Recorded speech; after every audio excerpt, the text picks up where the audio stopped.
In a cozy house with a bright yellow door lived two best friends, Lily and Max. Lily was a fantastic artist who loved to draw pictures of imaginary creatures, and Max was an amazing builder who could create anything with his building blocks. One rainy Saturday, they were playing in the living room when something terrible happened. Max's favorite toy, a bright red race car named Turbo, was missing. It was just here, Max cried, his eyes wide. I was racing it around the rug just a minute ago. Lily looked at the empty space where Turbo had been. Don't worry, Max, she said confidently. We can be detectives and solve the mystery. Max took a deep breath and tried to think like a detective. He put his hands together and said in a low voice, the case of the missing race car. What a puzzling predicament. Then Max noticed something sparkling on the rug where Turbo had been. Look, Lily, he whispered.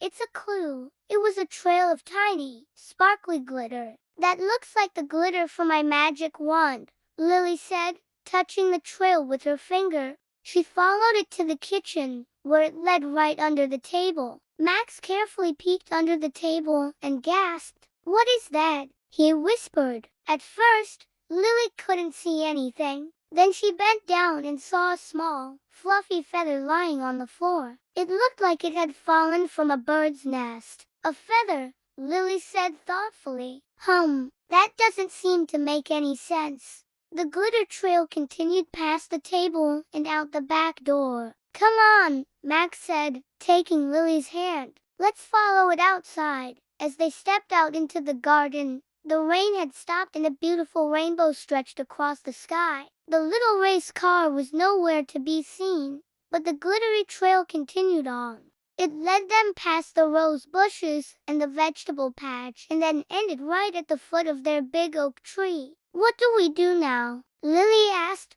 looking around. The tree was huge, and its branches seemed to go on forever. I don't know, Max sighed. This mystery is just too baffling. Suddenly, something rustled in the leaves above them. Did you hear that? Lily asked. Max nodded. Yes, there's something up there. They looked up and saw a flash of red. A tiny, sparkly crown fell from a branch and landed on the grass in front of them. A crown, Lily breathed. And that red, Max whispered. It looks like the inside of Turbo's spoiler.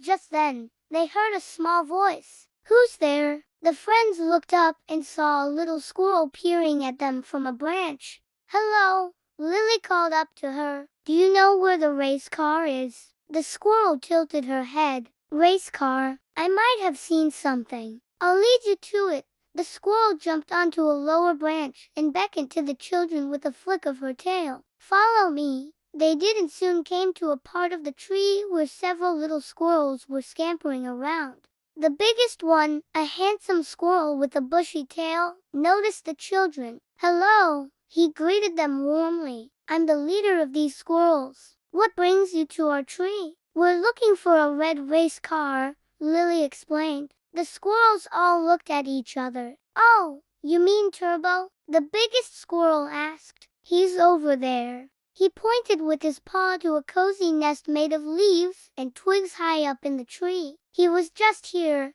the squirrel continued. He brought us some nuts and then disappeared.